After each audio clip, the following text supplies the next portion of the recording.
ఒక మనిషి ప్రజల కోసం ఎట్లా జీవించాలో అట్లా జీవించిన వాడు గద్దర్. ఒక కళాకారుడు ప్రజల కోసం ఎట్లా పాటగాడుగా మారాలో, ఎన్ని పాటలు రాయాలో, ఎన్ని ప్రదర్శనలు ఇవ్వాలో అన్ని ప్రదర్శనలు ఇచ్చి అందరి హృదయాల్లో నిలిచినటువంటి వాడు గద్దర్. ఆయన ఎన్నడూ ప్రయాణం ఆపలేదు కనుక ఆయన ప్రయాణంలో చాలామంది రకరకాలుగా అర్థం చేసుకునేటటువంటి అవకాశం ఉండొచ్చు, కానీ నిరంతర ప్రయాణంలో ఉండేటటువంటి వాళ్ళంతా కూడా ప్రజలు ఎన్ని మలుపులు తిరుగుతారో, ప్రజల జీవితం ఎన్ని మలుపులు తిప్పుతుందో అన్ని మలుపులు తిరగలిగినటువంటి స్థితి ఉంటేనే ప్రయాణించగలుగుతాడు. అట్లా ఒక జీవనది లాగా ప్రవహించినటువంటి వాడు, ప్రయాణించినటువంటి వాడు గద్దర్. ఇక్కడ 2 ఫోటోలు పెట్టారు. ఒకటి ప్రజాయుద్ధం చేయగలిగినన్ని రోజులు ప్రజాయుద్ధం చేస్తూ ప్రజాయుద్ధంతో పాటలతో నడిచినటువంటి ప్రయాణించినటువంటి జీవితం ఆయన. ప్రజల నుంచి రాజ్యాంగానికే, ప్రభుత్వం నుంచి ప్రజల నుంచి రాజ్యాంగమే ప్రజల్ని కాపాడవలసినటువంటి రాజ్యాంగమే ప్రభుత్వం చేతిలో ఒక ప్రమాదాన్ని ఎదుర్కొంటుంది అన్నప్పుడు సరిగ్గా ప్రజల కోసం ప్రజాయుద్ధంలో ఎట్లనైతే కలిసి నడిచాడో, పార్లమెంటు ద్వారా కూడా యుద్ధం చేసి రాజ్యాంగాన్ని రక్షించుకోవాలనేటువంటి ఒక నిర్ణయం తీసుకునేటటువంటి దానికి గుర్తుగా ఇంకొక ఫోటో ఉన్నది. ఈ 2 ప్రయాణాలకు ప్రతినిధి అయినటువంటి వాడు గద్దర్. తను పాటలు విడిచిపెట్టలేదు, ప్రయాణం విడిచిపెట్టలేదు, ప్రజల్ని విడిచిపెట్టలేదు. ఏ సంఘటనైనా సరే ఆయన చంపాలని శత్రువు అనుకున్నప్పుడు చనిపోలేదు. సాధారణంగా ఎవరి జీవితంలో ఇట్లాంటి ఘటనలు ఉండవు. ప్రభుత్వం శత్రువుగా మారి చంపాలనుకున్నప్పుడు చంపినటువంటి సందర్భాలు ఉంటాయి, కానీ ప్రభుత్వం శత్రువుగా మారి చంపాలనుకున్నప్పుడు కూడా బతికి ఆ ప్రభుత్వాన్ని నిలదీసేటటువంటి ఒకే ఒక్క శక్తి గద్దర్ మాత్రమే. ఇంకెవరు కూడా అట్లా నిలదీసిన పరిస్థితి లేదు. ఆయన కార్యక్రమాలు ఆయనే పెట్టుకున్నాడు.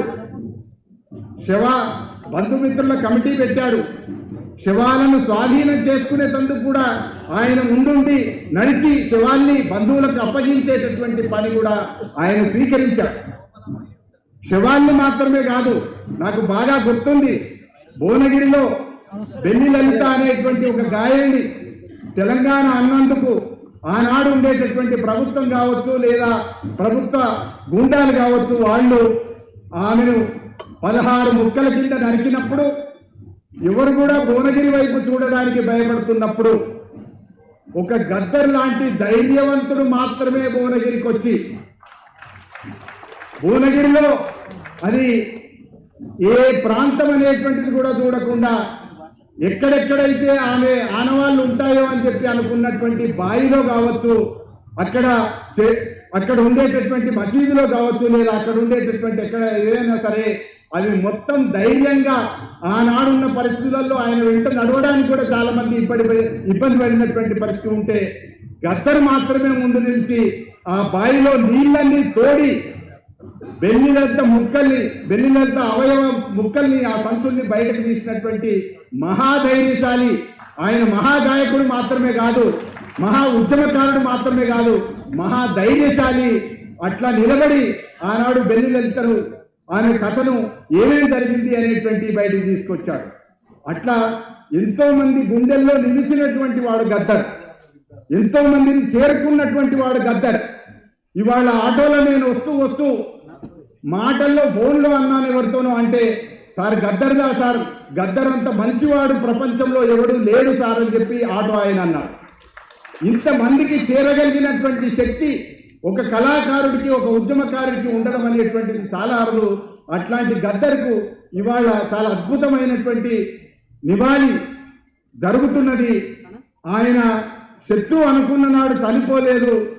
ఆయన ఎప్పుడైతే ఆయన పాట రాసుకున్నాడు అని అంటేనే నాకు తెలిసి బహుశా ఆయన అంచనా వేశాడు, మరణం చేరువలో ఉంది అని అంచనా వేసి తన పాట తానే రాసుకొని నా తర్వాత ఈ బాధ్యతలు ఎవరు మోస్తారు అనేటువంటి ఒక ప్రశ్నను సమాజం మీదకి సంధించి ఒక అద్భుతమైనటువంటి పాటగా మలిచినటువంటి ఒకే ఒక్క గాయకుడు గద్దర్ అని నేను అనుకుంటున్నా.